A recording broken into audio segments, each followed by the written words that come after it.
Competition academy के YouTube portal पे आपका स्वागत है। आशा करते हैं कि आप सभी लोग अच्छे होंगे और लगातार लोग इंतज़ार करते हैं कि कब वीडियो पब्लिश होगा, कब कोई नई जानकारी मिलेगी। तो आज का जो ये वीडियो है, आपके पाठ्यक्रम में जो उपन्यास हैं उसी पर आधारित है। चाहे यूजीसी नेट की बात करें, चाहे यूपीएचएससी की बात करें, 13 उपन्यास पाठ्यक्रम में हैं। आज यहाँ पर जो हम लोग बात करने जा रहे हैं, इसमें 6 उपन्यास की बात करेंगे और 6 वह उपन्यास हैं जो कॉमन हैं, यूजीसी नेट में भी हैं, यूपी हायर में भी हैं। जैसे मैला आंचल उपन्यास, गोदान उपन्यास, मानस का हंस उपन्यास, झूठा सच उपन्यास, राग दरबारी उपन्यास, आपका बंटी उपन्यास। तो 6 उपन्यास की चर्चा करेंगे जो दोनों के लिए कॉमन है, चाहे आप यूजीसी नेट की तैयारी कर रहे हो, चाहे यूपी हायर की तैयारी कर रहे हैं। तो ये पहला भाग है। इसका जो सेकंड भाग मिलेगा वो अलग अलग मिलेगा। यूजीसी नेट वालों के लिए अलग मिलेगा, यूपी हायर के लिए अलग मिलेगा। यूपी हायर में बाकी जो उपन्यास बच रहे हैं, जैसे वयम रक्षाम उपन्यास है, विराटा की पद्मिनी उपन्यास है, पुनर्नवा है, नदी के द्वीप है, भूले बिसरे चित्र है, नीला चांद और बसंती उपन्यास। ऐसे ही यूजीसी नेट की अगर बात करें तो उसमें जो बच रहे हैं, देवरानी जेठानी की कहानी उपन्यास है, परीक्षा गुरु है, शेखर एक जीवनी है, वाणभट्ट की आत्मकथा है, तमस है, जिंदगी नामा है, धरती धरना अपना है। तो ये 2 पार्ट में करके लोगों को दिया जा रहा है। तो शुरू करते हैं। यहाँ पर जो हम बात करेंगे वह संक्षिप्त है। 6 उपन्यास है लेकिन संक्षिप्त में बात करेंगे, और इसी संक्षिप्त को अगर आपने पूरी ईमानदारी से देख लिया तो जाहिर सी बात है कि कुछ प्रश्न आपको यहाँ से भी मिल जाएंगे। लेकिन जो डिटेल पूछा जाता है, कथन वाला पूछा जाता है, हो सकता है कि ना मिले या हो सकता है कि सारे भी मिल जाए। तो मैला आंचल, जिसका प्रकाशन वर्ष है 1954, इस उपन्यास की कहानी देश आज़ाद होने के कुछ समय पहले अर्थात 1942 से शुरू होती है।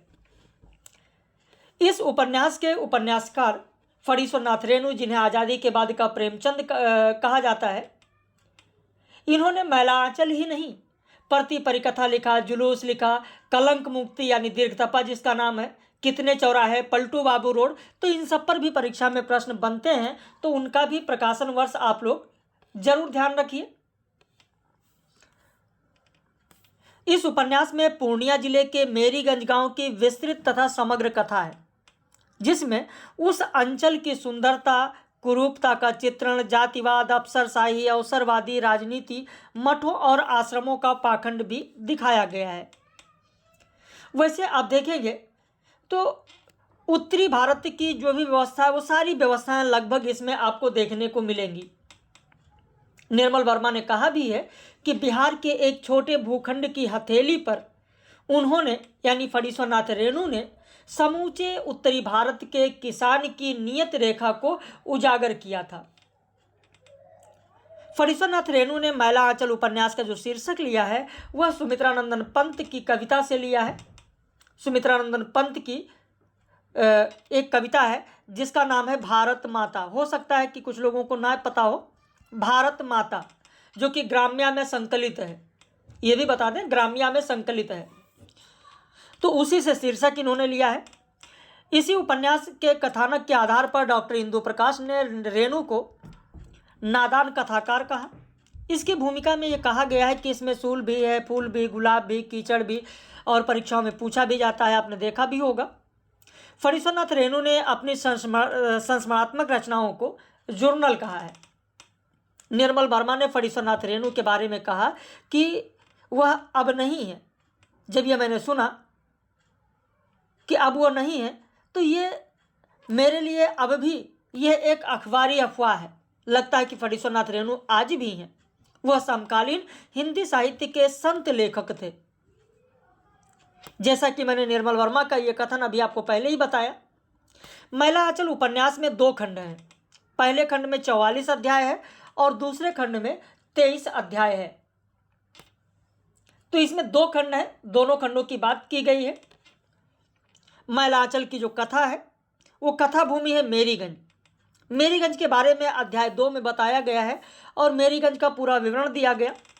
क्या कहा गया है कि ऐसा ही एक गांव है मेरीगंज, रोहतक स्टेशन से 7 कोस पूर्व बूढ़ी कोसी को पार करके जाना होता है। और बूढ़ी कोसी के किनारे किनारे बहुत दूर तक ताड़ और खजूर के पेड़ों से भरा हुआ जंगल है। इस अंचल के लोग इसे नवाबी तड़बन्ना कहते हैं। किस नवाब ने इस ताड़ के वन को लगाया था यह कहना कठिन है, लेकिन वैशाख से लेकर आषाढ़ तक आसपास के जो हलवाहे हैं, जो चरवाहे हैं, वह भी इस वन में नवाबी करते हैं। 3 आने की लबनी तानी रोगशाला मोटर गाड़ी, अर्थात नासी ताड़ी के नशे में आदमी मोटर गाड़ी को भी सस्ता समझता है। एक बड़ा मैदान है जो नेपाल की तराई से शुरू होकर गंगा जी के किनारे खत्म हुआ है। लाखों एकड़ जमीन, बंध्या धरती, विशाल अंचल है। इसमें दूब भी नहीं पनपती और बीच बीच में बलूचर और कहीं कहीं बेर की झाड़ियां हैं। कोस भर मैदान पार करने के बाद पूर्व की ओर काला जंगल दिखाई पड़ता है और वही काला जंगल है मेरीगंज की कोठी।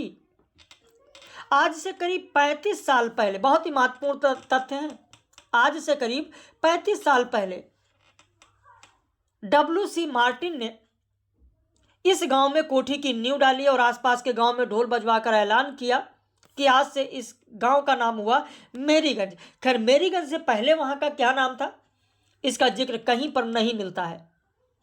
मेरी जो थी वो मार्टिन की नई दुल्हन थी जो कोलकाता में रहती थी और उसी के नाम पर नामकरण किया गया था।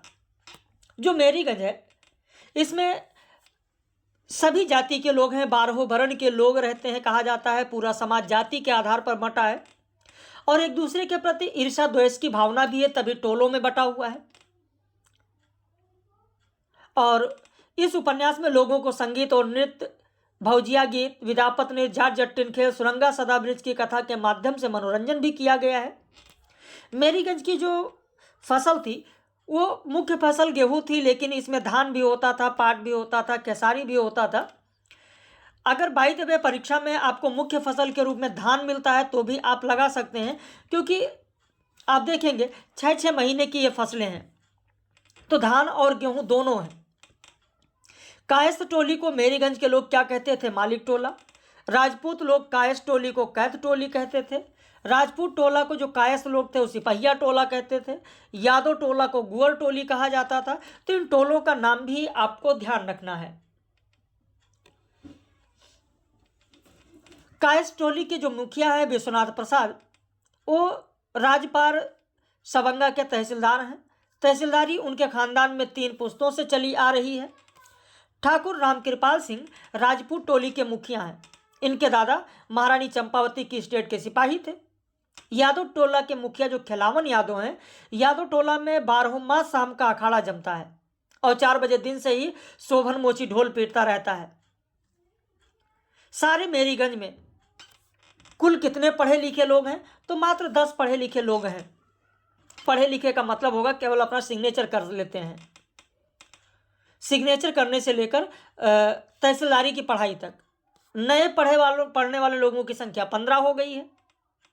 जब अस्पताल बनने की बात आती है यहाँ पर, तो ब्राह्मण टोली मदद नहीं करती है, क्योंकि वहाँ पर ज्योतिकी काका है, उनका विश्वास डॉक्टरी में नहीं है। वो तो कहते हैं कि सुई भोग कर देह में जहर भर देते हैं, आदमी कमजोर हो जाता है।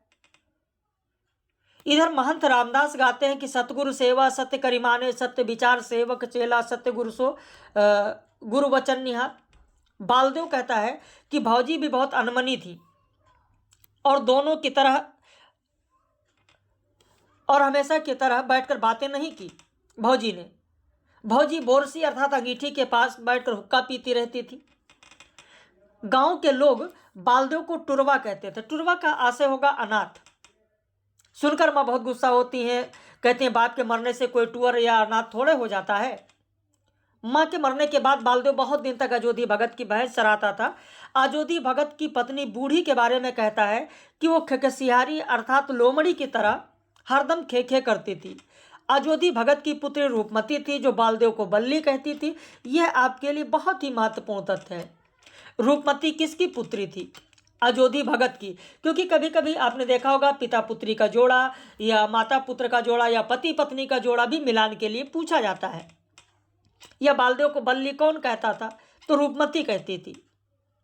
डॉक्टर प्रशांत की जन्म कथा के बारे में भी बताया गया कि बचपन में उनकी मां ने उन्हें जन्म देते ही कोसी नदी में डाल दिया था। एक बंगाली डॉक्टर थे जिन्होंने पाल पोस कर बड़ा किया, जिनका नाम था अनिल कुमार बनर्जी।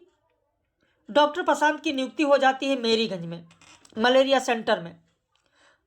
वहां से चलते वक्त जब डॉक्टर आते हैं यहाँ मेरीगंज के लिए, तो ममता ने कहा था, फूल इनके ऊपर डालती हैं और कहती है बाबा विश्वनाथ जी का प्रसाद है, बाबा विश्वनाथ तुम्हारा मंगल करें, और पहुंचते हैं मुझे पत्र लिख देना। विश्वनाथ प्रसाद जो तहसीलदार हैं, उनकी लड़की कमली है जिसकी उम्र 16-17 साल की है। उसके इलाज के लिए डॉक्टर प्रसाद जाते हैं। जो घर की औरतें और डॉक्टर से पर्दा नहीं करती हैं और कहते हैं डॉक्टर बाबू लर लगाकर देखिए ना। लर मतलब जिसको आप कहते हैं आला, स्टेथोस्कोप। पक्की सड़क पर गाड़ीवानों का दल होता है, वो भौजिया गीत गाता है, गाड़ी हाँकता रहता है। इधर कमली कौन सी पुस्तक पढ़ती है? प्रेम सागर। बहुत ही महत्वपूर्ण तथ्य है, इस पर जरूर ध्यान दीजिएगा। प्रेम सागर पढ़ती है, लेकिन चीरहरण लीला तस्वीर देखते ही प्रेम सागर बंद कर देती है। और प्यारू जी डॉक्टर प्रशांत का जो नौकर है, गांव की सभी औरतें उसको दैया कहती हैं। कमली डॉक्टर प्रशांत और कुसमी के बारे में सोचती है, कहती कुसमी भी कहती थी कि डॉक्टर मीठी दवा देता है, कहीं डॉक्टर उसके चक्कर में ना जाए। कुसमी कहाँ की है, किस टोले की है? सिपहिया टोली की है। हरगौरी और कुसमी का क्या संबंध है? तो हरगौरी उसका मौसेरा भाई है। कुसमी का ससुराल कहाँ है? फारबिसगंज। तो इसमें फारबिसगंज का भी जिक्र आया है, केवल तीसरी कसम में ही नहीं, ध्यान रखिएगा। उसका घरवाला एक मारवाड़ी सिपाही है, रात भर सिपाही पहरा करते हैं। कुसमी बायोस्कोप देखने जाती है। प्रशांत बाबू तो माटी के महादेव हैं, यानी डॉक्टर प्रशांत को माटी का महादेव किसने कहा है? कमली ने। तहसीलदार साहब अपनी बेटी को दीदी कहकर पुकारते हैं। इस उपन्यास में चंपानगर मेले का भी जिक्र आया है, जिसमें अखाड़े अर्थात दंगल को दिखाया गया है। फारबिसगंज का जिक्र है। छोटन बाबू के घर आना जाना, घर घराना सहित सभी कांग्रेसी हो गए हैं। नागर नदी हिंदुस्तान और पाकिस्तान की सीमा पर है, यह भी महत्वपूर्ण है आपके लिए। दुलार चंद कापरा है, स्प्रिंग खां है, राम बुझावन सिंह है, ये सब इन लोगों ने मिलकर बावन दास पर गाड़ियां चढ़ा देते हैं। बावन दास की मृत्यु हो जाती है। खून से लथपथ लाश को नागर नदी में पाकिस्तान और हिंदुस्तान की जो सीमा पर है, पाकिस्तान की तरफ उसकी लाश फेंक देते हैं। लाश ले जाते हुए अब देखेंगे कि बावन दास के गले में जो तुलसी की माला है वो नागर नदी में गिर जाता है।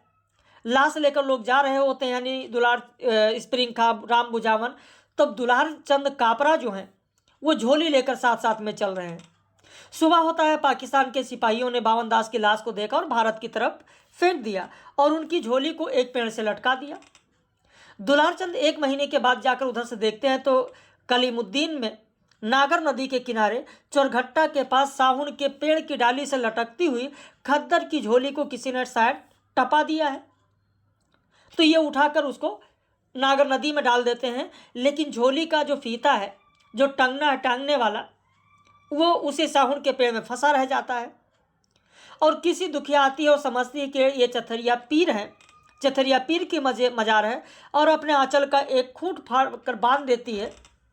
और बावन दास की जो झोली है वहाँ पर वो चथरिया पीर के नाम से प्रसिद्ध हो जाती है।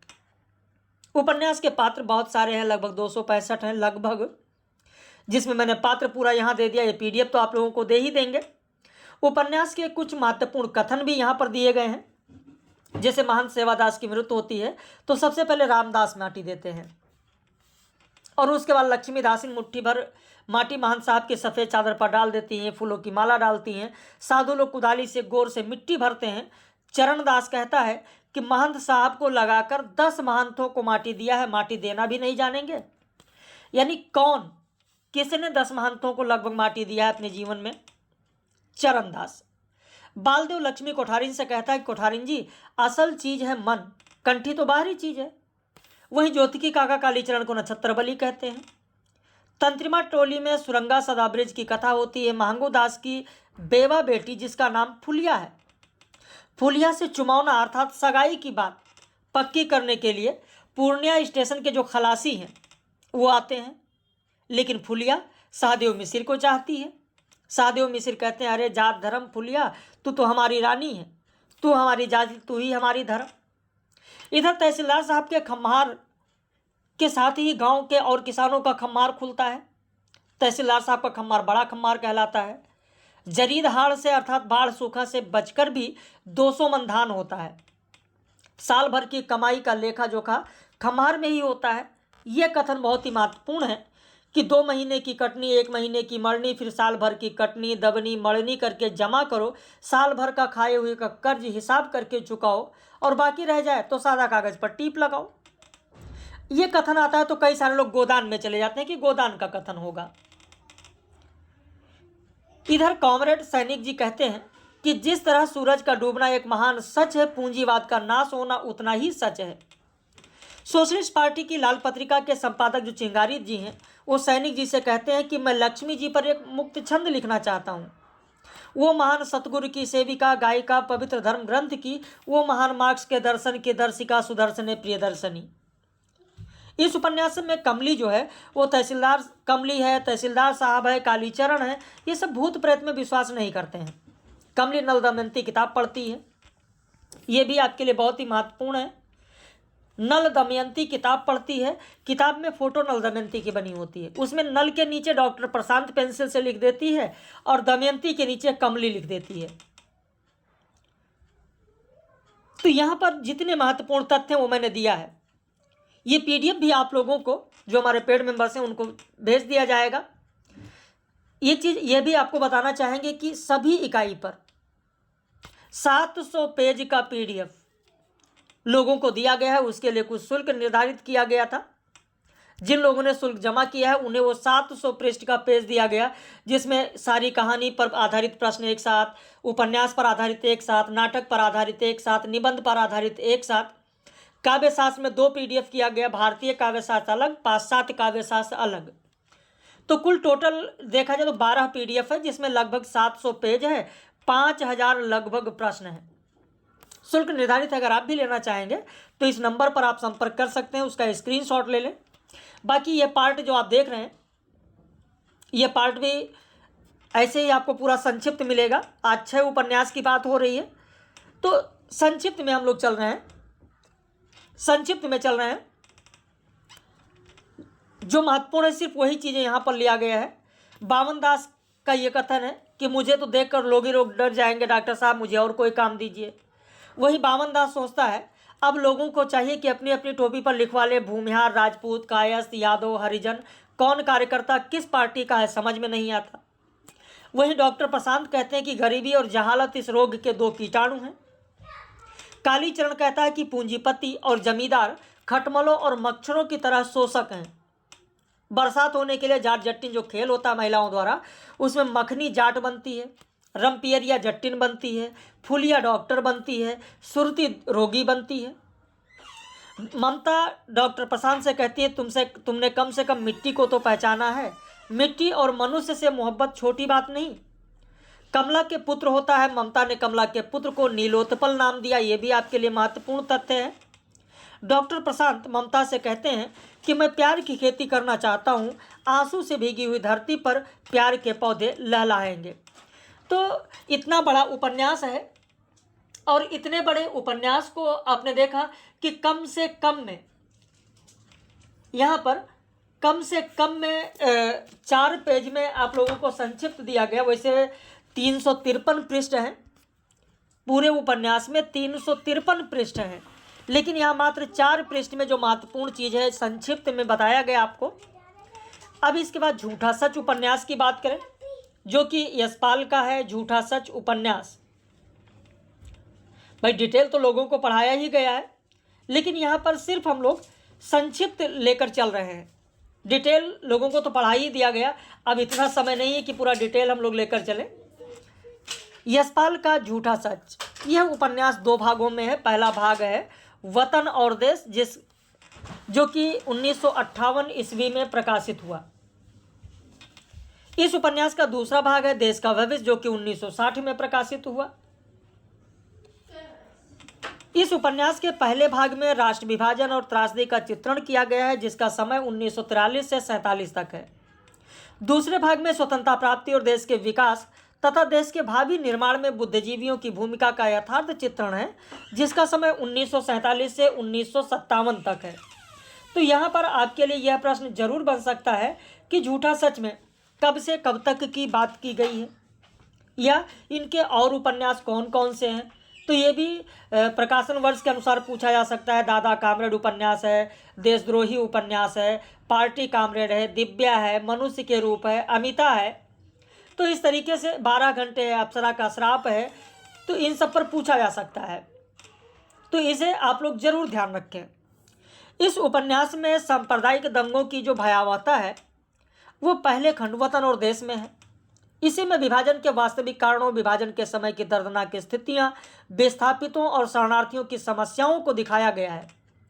तारा के माध्यम से यह बताया गया कि विभाजन के समय महिलाओं की स्थिति क्या थी। किसके माध्यम से? तारा के माध्यम से। तारा के माध्यम से बताया गया है। तारा है कौन? तो तारा मध्यवर्गीय किंतु प्रगतिशील सोच की लड़की है, और तारा ही सबसे ज्यादा विभाजन की त्रासदी झेलती है। संपूर्ण उपन्यास में यह बताया गया कि विभाजन की त्रासदी का शिकार सामान्य लोग हुए हैं, उच्च वर्ग के लोग नहीं। संपूर्ण पंजाब में हिंदू अमीर थे, ऊंचे पद पर थे, अल्पसंख्यक होने के बावजूद भी आर्थिक, सामाजिक और कुछ सीमा तक राजनीतिक सत्ता उन्हीं के हाथों में थी। उपन्यास का जो पहला खंड है वो कहाँ से प्रारंभ होता है? तो लाहौर से शुरू होता है। लाहौर का भोला पांधे की गली से शुरू होता है। उपन्यास भोला पांधे की गली से शुरू होता है। गली में एक परिवार रहता है, मास्टर राम लुभाया, मास्टर लुभाया और उसके भाई राम ज्वाला। इनके परिवार की कहानी से प्रारंभ होती है। राम ज्वाला की पुत्री शीला है। शीला का रिश्ता तय हो जाता है, तो दूसरे भाई राम लुभाया की पुत्री तारा जो है उसके विवाह के लिए पिता चिंतित रहते हैं।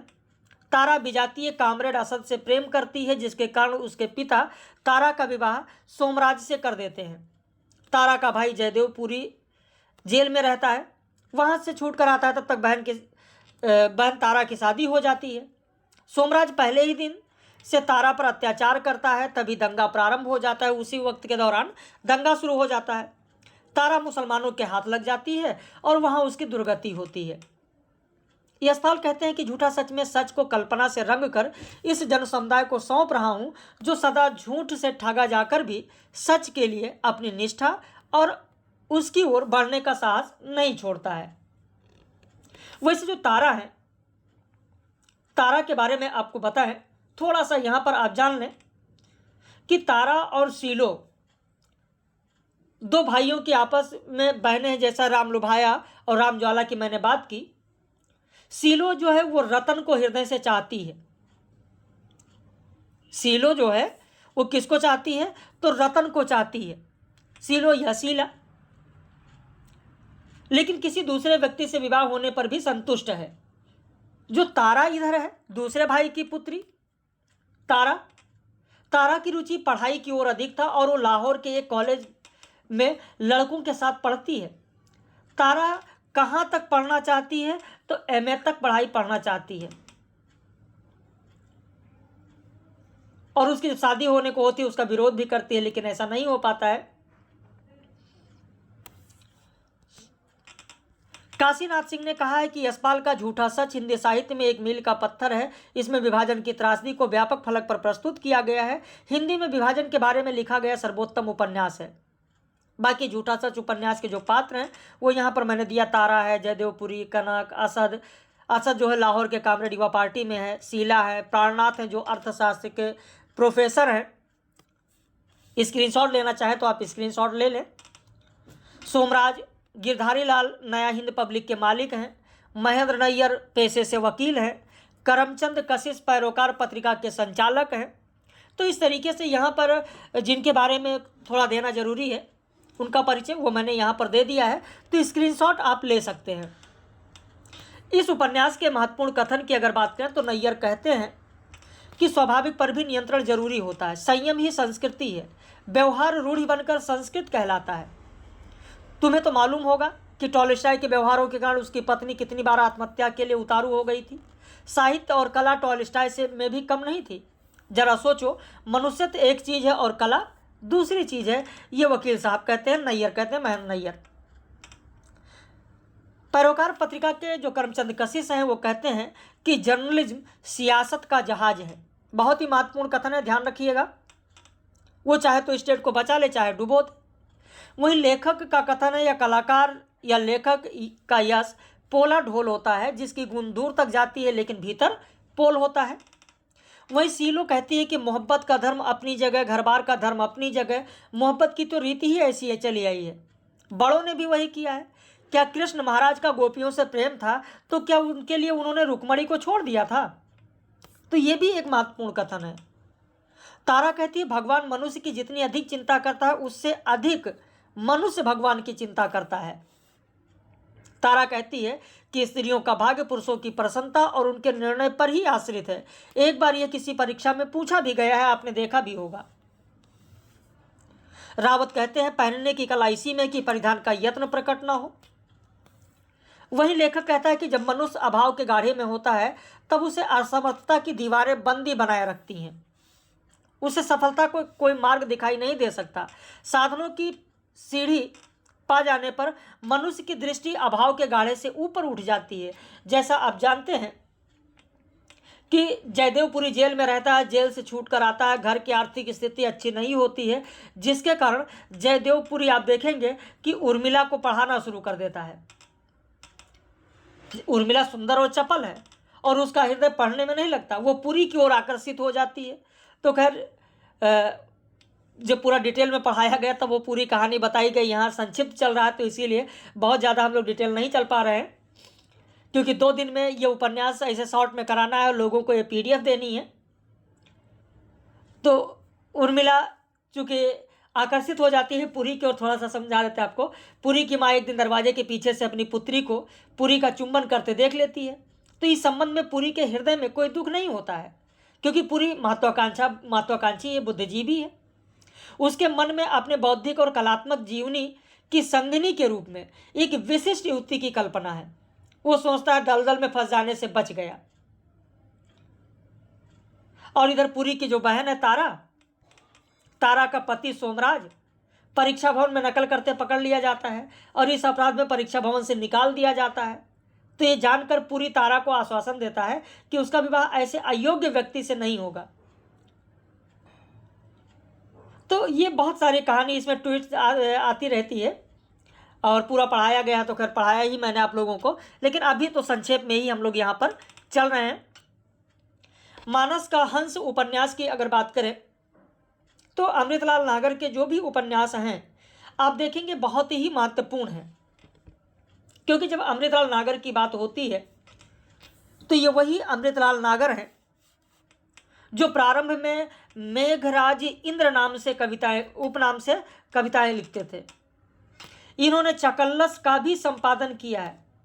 इन्होंने तस्लीम लखनवी नाम से बहुत सारे व्यंग लिखते थे, निबंध लिखते थे। और अमृतलाल नागर पर तो सबसे अधिक प्रभाव मुंशी प्रेमचंद का रहा है, शरद चंद्र चट्टोपाध्याय का रहा है। अपनी इनकी जो आत्मकथा है अमृतलाल नागर की, आपने पढ़ा भी होगा शायद, टुकड़े टुकड़े दास्तान, उसमें तो वो कहते भी हैं कि शरद बाबू हिंदी मजे की बोल लेते थे। उन्होंने मुझे एक सीख दी थी कि जो लिखना अपने अनुभव से लिखना।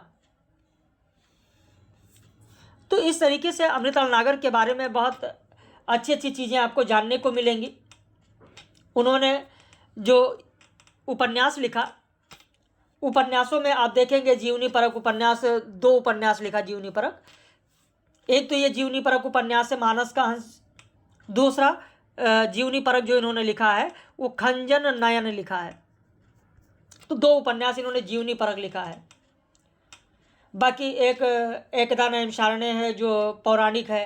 आंचलिक उपन्यासों में इनका सेठ बाकेमल है, बूंद और समुद्र है। सामाजिक उपन्यासों में भी इनका बहुत है। अमृत और विष बहुत बार पूछा गया, नाचो बहुत गोपाल है, बिखरे तिनके, अग्निगर्भा, करवट, पीढ़ियाँ। ऐतिहासिक उपन्यासों में इन्होंने 3 उपन्यास लिखे हैं। ऐतिहासिक में शतरंज के मोहरे लिखा, सुहाग के नूपुर लिखा है, 7 घूंघट वाला मुखड़ा लिखा है। तो खैर ये सारी चीज़ इसलिए बता रहे हैं ताकि आपके चीज़ जहन में ये आ जाए, रिपीट हो जाए, रिवीजन कर लें आप। तो ये जीवनी परक उपन्यास है जो गोस्वामी तुलसीदास के जीवन पर लिखा गया है। मानस का हंस का अर्थ होता है मन से अलौकिक संपन्न मनुष्य। यह उपन्यास लखनवी शैली में लिखा गया है। इस उपन्यास में तुलसीदास के अंतर्द्वंद का, रत्नावली के त्याग का, तत्कालीन समाज के मन स्थिति का चित्रण किया गया है। इस उपन्यास का प्रकाशन 1972 में हुआ। इस उपन्यास को अमृताल नागर ने 4 जून 1971 में अयोध्या से लिखना शुरू किया और 23 मार्च 1972 को लखनऊ में लिखकर पूरा किया। इसको लिखने में अमृताल नागर ने उदय भानु सिंह की तुलसी का मीमांसा, मोती चंद का काशी का इतिहास, राहुल सांकृत्यायन का अकबर, माता प्रसाद गुप्त का तुलसीदास, इन रचनाओं का सहारा लिया। और जब इन्होंने जब ये लिख रहे थे तो इसका अंश, मानस का हंस उपन्यास का अंश इन्होंने एक बार परिमल संस्था में भी सुनाया था। और इस उपन्यास में कुल अध्यायों की संख्या 49 है। अध्यायों की संख्या 49 है। इस उपन्यास में तुलसीदास ने मीराबाई, जयदेव, रविदास, कबीरदास, इन सब के जो पद गाए हैं उनका भी उल्लेख किया गया बीच बीच में। और उपन्यास के अंत में तो विनय पत्रिका का पद दिया गया कि मारुत मन रुचि भरत की लख लखन कही हैं। तो यह अंत में दिया गया। किसका पद है? विनय पत्रिका का। ये भी आपसे पूछा जा सकता है। इसी उपन्यास की भूमिका में यह भी बताया गया कि राम बोला बोले रचना लिख रहे थे रुद्रकाशी के, उसके बारे में भी जिक्र किया गया है। कहते हैं कि इसी में बताया कि तुलसीदास पर एक मेरे मित्र थे रुद्रकाशी के, जिन्होंने राम बोला बोले रचना लिखा, लेकिन वो इसे अधूरा छोड़कर इस दुनिया चले गए। वैसे रांगे राघव ने भी लिखा है, रत्ना की बात, रत्ना की बात। तो इसका उल्लेख भी नागर जी ने किया है। नागर जी ने यह उपन्यास तुलसीदास के बचपन से प्रारंभ करके बेनी माधव, राजा भगत, बकरीदी काका और कैलाशनाथ के माध्यम से कथा कहलवाया है। उपन्यास के प्रारंभ में तुलसी के सिद्ध व्यक्तित्व की छाप पाठकों पर पड़ती है। जगत प्रसिद्ध तपस्वी के रूप में तुलसी राजापुर उस समय जब जाते हैं जब उनकी पत्नी रत्नावली अंतिम सांसों में उनकी कामना करती रहती हैं। तो इस उपन्यास में उस अभागे बालक की कथा है जिसके जन्म लेते ही मां मर गई। ज्योतिषी पिता ने क्षुब्ध होकर बालक को दासी के हाथ पार्वती नामक निर्धन वृद्धा के पास भिजवा दिया।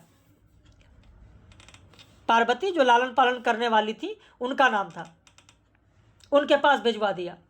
बालक राम बोला वृद्धा के साथ घूम घूम कर भिक्षाटन करने लगा और 7 वर्ष के इस बालक को छोड़कर आश्रयदायिनी पार्वती भी मर जाती है, देहांत हो जाता है। भटकते हुए राम बोला सूकर खेत पहुंचा, जहां पर नरहरि बाबा जो थे, जो कि इनके गुरु हुए, उन्होंने इनका पंच संस्कार कराया, तुलसी नाम दिया, विद्या आरंभ कराया। और फिर इसी तरीके से वो आगे बढ़ते रहे। बाद में मोहिनी नामक एक वृद्ध वेश्या की जो बेटी थी मोहिनी, जिस पर तुलसीदास आसक्त होते हैं, बाद में दीनबंधु पाठक की पुत्री रत्नावली से विवाह होता है। तो ये पूरी कहानी इसमें बताई गई। खैर इसमें और कौन कौन से पात्र हैं, यहाँ पर पात्रों का उल्लेख पूरा किया गया है। यहाँ पर बेला भी पात्र है, इसमें झुनिया भी पात्र है, दुनिया हो गया है, टाइपिंग मिस्टेक है, झुनिया, जो कि गोदान में भी है, यहाँ पर भी झुनिया है, ध्यान रखिएगा। बेला केवल राग दरबारी में ही नहीं है, बेला इसमें भी है। तो ये पात्र हैं, इन्हें भी आप ध्यान रखिएगा। स्क्रीनशॉट लेना चाहे तो स्क्रीनशॉट ले लें। यहाँ पर दुनिया हो गया, टाइपिंग मिस्टेक है, झुनिया है, स्क्रीनशॉट लेना चाहें ले लें। दुनिया नहीं, झुनिया, झूरन और झुनिया। तो इस उपन्यास में रत्नावली के बारे में बताया कि गया कि वो वाक्पटुता थी, उन्होंने ज्योतिष विद्या का गहन अध्ययन किया था, वो एक पतिव्रता नारी थी। उन्होंने रामायण का पारायण गंगाराम के घर पर किया। पारायण मतलब पाठ, पढ़ना। उन्हें तुलसीदास के पास विक्रमपुर में राजा भगत लेकर गए। तुलसीदास ने रत्नावली को राजापुर लौट जाने का आदेश दिया क्योंकि तुलसीदास त्रिविध ताप में जल रहे थे। त्रिविध ताप में कौन कौन शामिल था? तो मोहिनी थी, मोहिनी, रत्नावली और राम, ये त्रिविध ताप में जल रहे थे। राजा राम भगत ने इस उपन्यास में प्रेमिका को धोबिन कहा है। इस उपन्यास के जो महत्वपूर्ण कथन है वो ये है कि कैलाशनाथ ने तुलसीदास से कहा कि मित्र तुम महात्मा तो हो ही, पर खरे कभी पहले हो। इधर मोहिनी ने तुलसीदास से कहा कि थोड़ा संगीत का अभ्यास कर लें तो तानसेन और बैजू बावरा की शोहरत आपके आगे फीकी पड़ जाएगी। मेघा भगत ने कहा कि राम नारी के विरह में जैसी टीस कामी के कलेजे में उठती है, वैसे ही मेरे कलेजे में अपने लिए भर दो। मेघा भगत ने तुलसीदास के लिए कहा है कि पृथ्वीवासियों के हेतु स्वर्ग से आया हुआ राम का प्रसाद है। वहीं नंददास ने कहा है, तुलसी से कहा कि माया बिना हरि नहीं मिलते भैया, मेरा श्याम राधा बिना आधा है। बहुत ही महत्वपूर्ण कथन है, ध्यान रखिएगा। रत्नावली ने तुलसीदास से कहा कि कुंडली के अनुसार तो आप साधु बनने से पहले लक्ष्मीवान बनेंगे।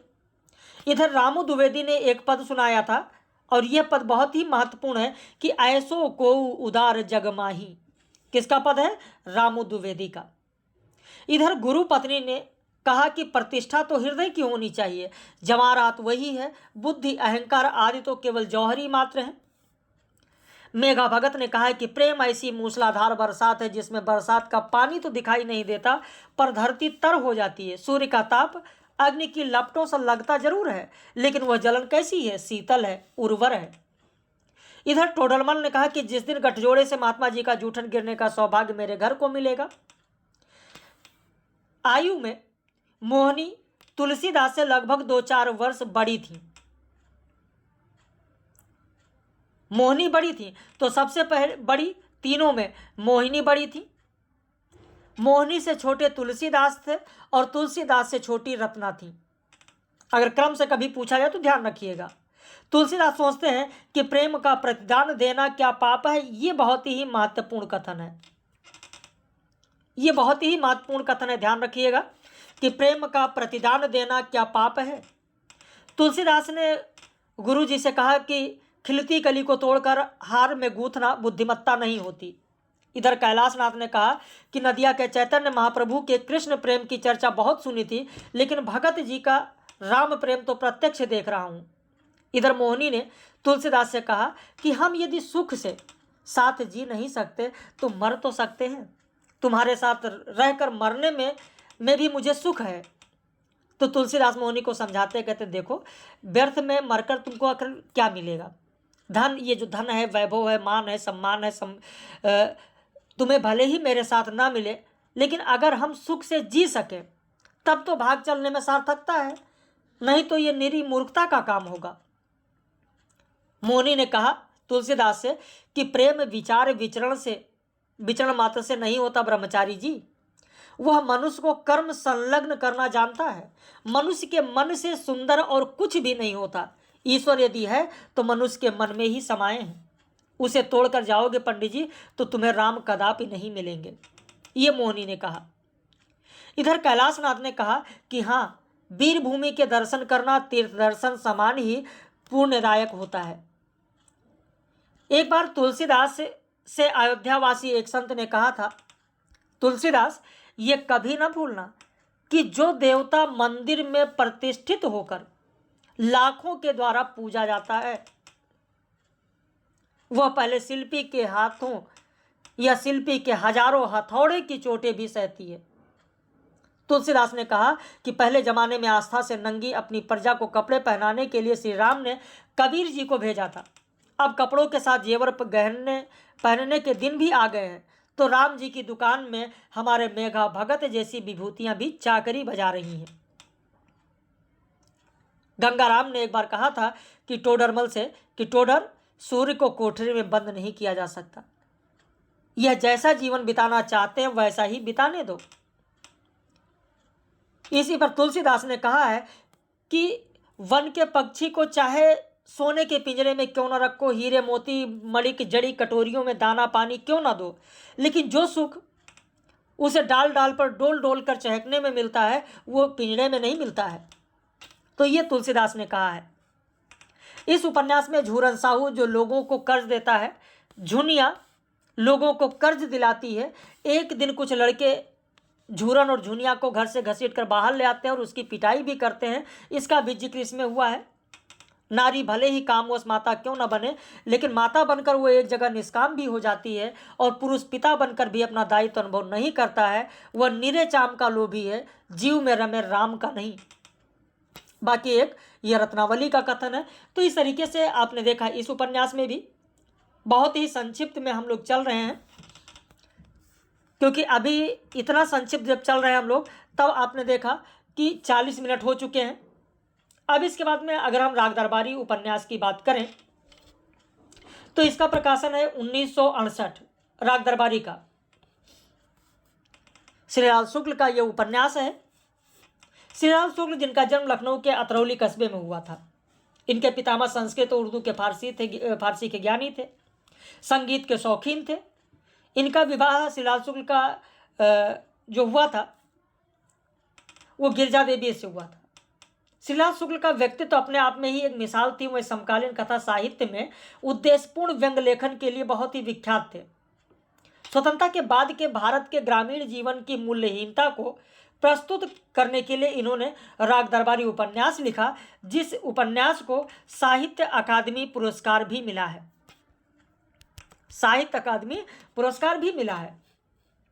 इनका जो पहला उपन्यास था, हो सकता है अगर कभी पूछा जाए तो ध्यान रखना, सूनी घाटी का सूरज, ये इनका पहला उपन्यास है।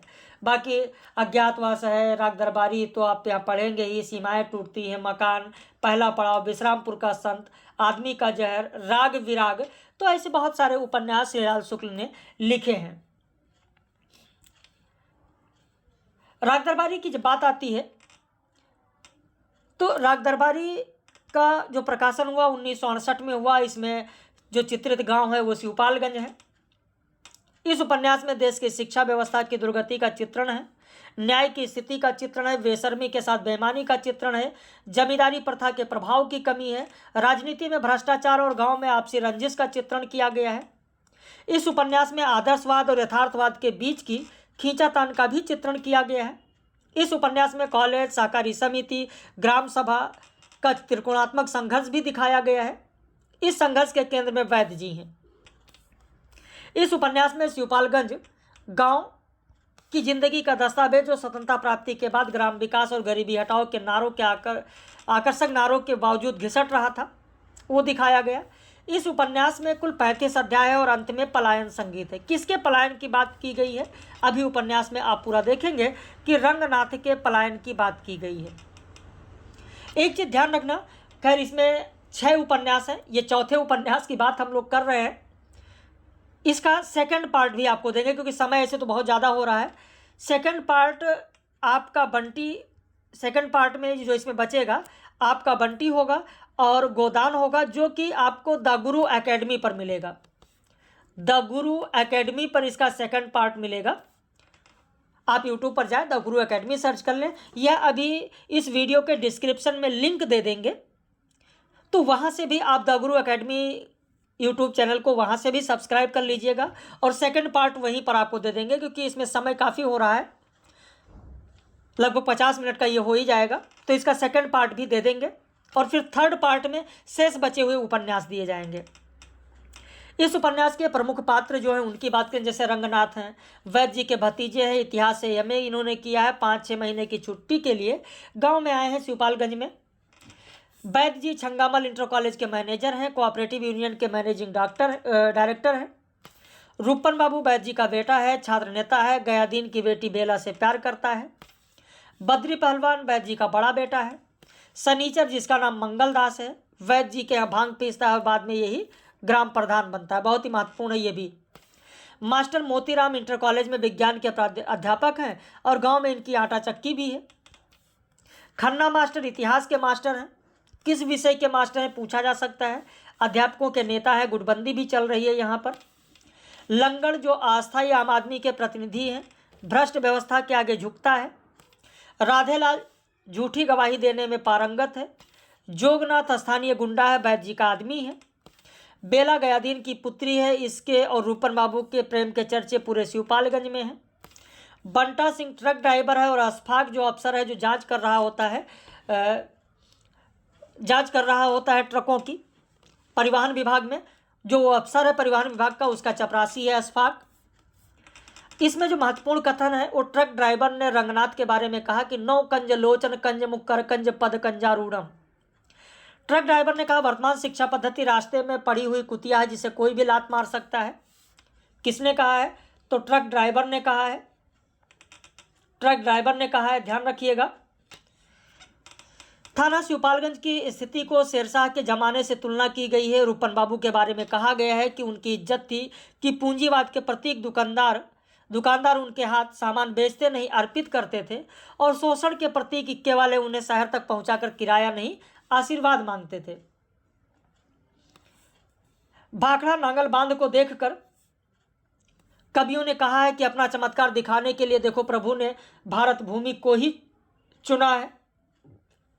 वही चौथे अध्याय में जब आते हैं तो वैद्य जी का बैठका है, दीवानी अदालतें हैं, लंगड़ का मुकदमा है। लंगड़ के माथे पर आप देखेंगे, लंगड़ के माथे पर आप देख कबीरपंथी तिलक है, गले में तुलसी की कंठी है, आंधी पानी झेला हुआ दड़ियल चेहरा, दुबली पतली देह, मिर्जई पहने हुए है। इसके अलावा रूपन बाबू कॉलेज को जब जाते हैं तो उनके पास जेबी जासूस नामक एक उपन्यास की पुस्तक होती है। इसमें गोंडा बहराइच वाले रिक्शे वाले जो हैं उनका भी जिक्र आया है अध्याय 6 में कि क्यों गोंडा का रहने वाला है या बहराइच, तो कहते हैं गोंडा में रहते हैं भैया। तो इसी पर कथन भी है। इस उपन्यास में बाबू रामाधीन गांधीवादी विचारधारा के हैं। अफीम कानून के अंतर्गत इन्हें गिरफ्तार किया जाता है, 2 साल की सजा भी होती है। बाबू रामाधीन कोलकाता में अपने दोस्तों के बीच भीखम खेवड़ी नाम से मशहूर हो गए हैं। सनीचर ने कहा है, अध्याय 7 जब आप पढ़ेंगे तो सनीचर ने कहा है, जहां पर रंगनाथ और शिवपालगंज सनीचर ने दूरबीन सिंह के विषय में बताया, संस्मरण पूरा सुनाया है। वहां सनीचर कहता है कि भैया लठैती का काम कोई असेंबली का काम तो है नहीं। असेंबली में जितने भी बूढ़े होते जाओ, जितनी अकल सठियाती जाए उतनी ही तरक्की होती है।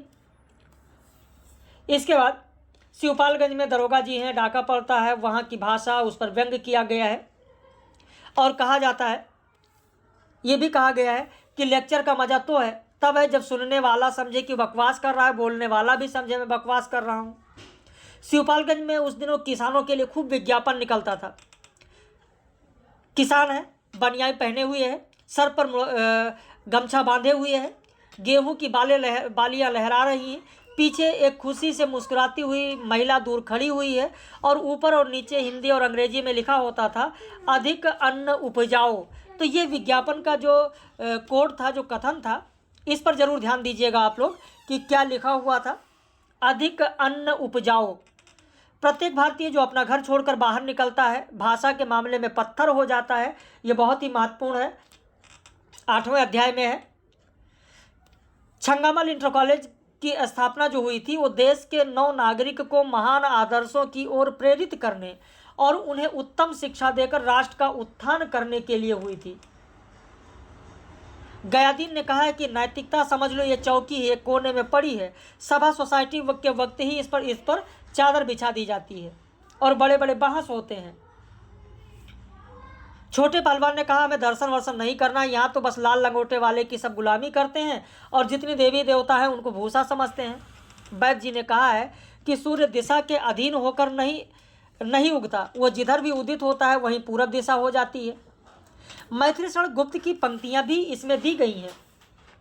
मैथिली शरण गुप्त की पंक्तियां भी यहाँ पर दी गई हैं कि काशी फल कुष्मांड कहीं है, कहीं लौकियां लटक रही हैं, ये भी आपको ध्यान रखना है। वैद्य जी ने कहा है कि जिस दिन मेरे प्राणों की आवश्यकता हो बता देना, मैं भीष्म पितामह की तरह मरने की तिथि अपने आप निश्चित कर लूँगा।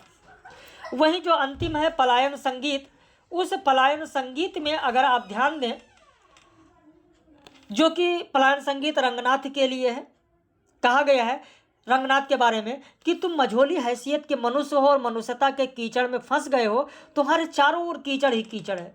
कीचड़ की चापलूसी मत करो, इस मुगालते में न रहो कि कीचड़ में कमल पैदा होता है। कीचड़ में कीचड़ ही पनपता है, वही फैलता है, वही उछलता है। कीचड़ से बचो, ये जगह छोड़ो, यहाँ से पलायन करो। अगर तुम्हारी किस्मत ही फूटी हो और तुम्हें यही रहना पड़े तो अलग से अपनी एक हवाई दुनिया बना लो। बाबू रंगनाथ, तुम्हारे विचार बहुत ऊंचे हैं, पर कुल मिलाकर इससे यही साबित होता है कि तुम गधे हो। अब इसके बाद में second part the Guru academy पर आपको मिलेगा आपका बंटी उपन्यास और गोदान उपन्यास। ये सेकंड पार्ट आपको कल मिलेगा। बाकी जो शेष उपन्यास हैं चाहे वो यूपी हायर के हों चाहे यूजीसी नेट के हों, उन पर थर्ड पार्ट भी दिया जाएगा। थर्ड पार्ट और fourth part, third part UP higher के लिए, फोर्थ पार्ट यूजीसी नेट के लिए। तो इस तरीके से टोटल 4 पार्ट में यूजीसी नेट और यूपी हायर का इसी तरीके से पूरा का पूरा आप लोगों को मिल जाएगा संक्षिप्त में। बाकी जिन्होंने पेड बैच लिया हो तो पूरा डिटेल पढ़ ही रहे हैं। ये पीडीएफ भी जो हमारे पेड मेंबर्स हैं उनको सभी को दे दिया जाएगा। आप भी अगर जुड़ना चाहते हैं, अभी भी वक्त है, तो आप जुड़ सकते हैं। 1 महीने में चीज़ों को आप रिवाइज कर सकते हैं। उसके लिए आप इस नंबर पर संपर्क जरूर करें।